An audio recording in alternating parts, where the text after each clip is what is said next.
திருவள்ளுவரின் வழியில் வாழ்ந்து வாழ்வின் உன்னத நிலையினை அடைய திருக்குறளோடு நாம் என்னும் இந்த நிகழ்விலே இணைந்திருக்கின்ற உங்கள் அனைவருக்கும் முதற்கண் வணக்கம். குறள் எண் 557, அதிகாரம் கொடுங்கோன்மை. ஒரு நாள் பத்திரகிரியார் என்னும் மன்னர் நகர்வலம் வந்தார்.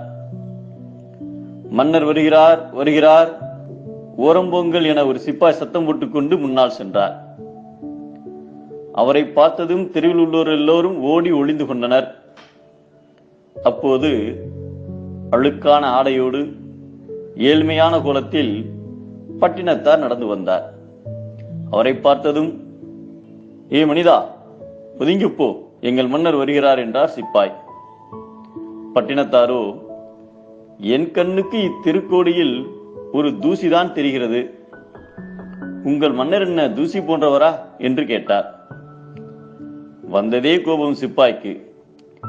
பட்டினத்தாரை அப்படியே தூக்கிச் சென்று, மன்னா, இவர் தங்களை தூசி என்று கூறுகிறார் என்றார். மன்னரும் கோபமடைந்து, இவரை கொண்டு போய் கழுமரத்தில் தொங்க விடுங்கள், இவர் உடல் கழுகளுக்கு சொந்தமாகட்டும் என்றார். பலமுறை கழுமரத்தில் ஏற்றியும் இவர் உடலை மட்டும் எந்த கழுகும் கொத்தி தின்னவில்லை. மன்னரிடம் மீண்டும் சிப்பாய்கள் வந்தனர். மன்னா, தங்கள் மந்திர வாளால் இவரது தலையை வெட்டுங்கள் என்றனர். மன்னரும் ஆராயாமல் அவரை வெட்ட துணிந்தார். உடனே பட்டினத்தார், நீ என்னை வெட்டினாலும் நான் உன்னை பார்ப்பேன், ஆனால் நான் உன்னை அழித்தால் நீ என்னை காண முடியாது என்றார். இதை கேட்டது மன்னர் கோபத்தின் உச்ச நிலையில் பட்டினத்தாரை வெட்டினார். பட்டினத்தாரின் உடலோ சிவபெருமானின் உடல் போல் மாறி அம்மன்னரை பார்த்து சிரித்தார். அதை பார்த்த மன்னரும், ஈஸ்வரா, நான் அறியாமையால் தவறு செய்துவிட்டேன், என்னை மன்னித்து விடுங்கள் என்று கதறி அழுதார்.